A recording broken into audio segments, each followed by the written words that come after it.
All right, welcome back, my dear students. So it's time for us to start sending a reply, right, with our phones to our application to see what happens, right? We already have our application set up in such a way that it's going to be a breeze to actually send some type of reply back, right? Um, so let's actually look at this. This is what we got, right? We have the header content already set up. So that way our servers know that it has to serve XML, it has to look for XML and text, and we're going to be sending that response over here like this to the cell phone. All right, cool. But anyway, let's get to it. Let's go to our Twilio account. Let's go to the manage tab there, and all the way down you're going to see that it's going to have this messaging tab here. Click it and replace whatever you got there. It should be like a Twilio placeholder URL there, and put your website URL, the folder where you have your reply.php, and I think mine is SMS and then public, as a matter of fact, like this. All right, and then save it. All right, cool. Now a couple like 2 or 3 hours ago I was playing around with it, and for some reason I couldn't get it to send a reply. So I got an email letting me know that something was wrong, right? So I click on the email. It was something like this, and then if you click on the email, it's gonna take you to the debugger. All right, so there we go.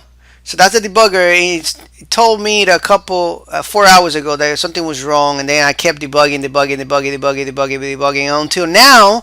I was not able to find what the problem was until I started recording this video. That's when I actually saw it.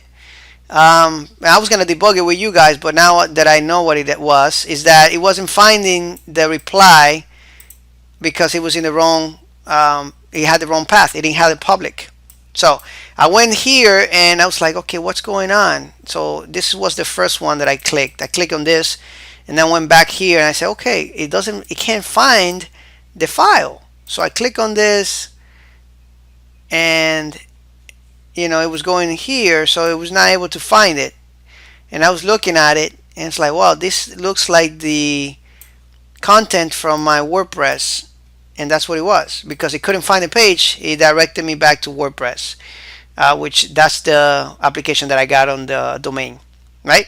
On the root of the domain. Anyway, so once you have that set up, then we have to send a reply, right, to that number, to that Twilio number. So let's go to Google, actually, Google Voice for me, and I'm gonna try to send a reply to this number here. Hopefully it works. Hey, teach. Let's see that if that works. I'm gonna click on inbox, and there we go. Hi, anonymous, how are you? It doesn't recognize the number, so it sent me a text back. Now we need to fix that. Actually, I'm not gonna fix it. You can fix it if you wrote it like me, but we need to put a little space there. So basically saying, hi, anonymous, how are you? Because it doesn't recognize the number, right? But if I try texting this from my cell phone, let me see if it does something. I'm gonna text it from my cell phone. Hey, I don't think it's gonna recognize me.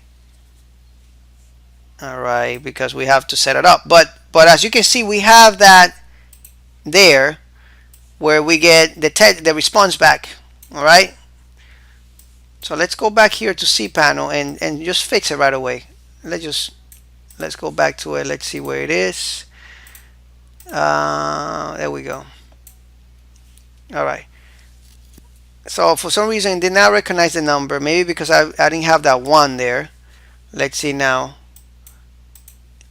if we go back there and it will recognize us. Let's text it. Oh, and let's fix that little space. Hi, there we go, and save it. All right, cool. Hey, bro, there, or sister. All right, cool. Send it. And let's go to inbox. Hi, Edwin Diaz. How are you? Now he recognized me because I was able to type the right name. Let's just do it the right way. There we go. And hi, Edwin Diaz. How are you? You see that? We're getting a response back. So now our application is complete, guys. Pretty cool stuff, right? Pretty cool stuff. We are able to send messages, right? We are able to send a code, put it in a database, and then grab that code and verify it in our application. Basically verify our account. Not only that, but we are able to also send a message back from our phones to our application, and our application can actually return a response back. And that response could be whatever we want. It doesn't have to be a text message back, right? We could do other things with it. All right. The important thing is that we're getting a response. We're sending back a response, but we don't have to do that. We could do other things, like you see right here. All right. We're looping through this array and we're doing something else. So if we get some type of message back, all right, and we get it from this user, all right, then we can do something else in our application, right? It doesn't have to be a response back. We don't have to reply to it. We can just do whatever we want. But anyway, I think this is good for this course, guys, and I think we learned a lot. I think you already have enough to go back to the Twilio documentation and do basically whatever you want with it. All right. So anyway, thank you so much, guys. It's been a pleasure, and that's it. I'll see you in another lecture or another course. Take care.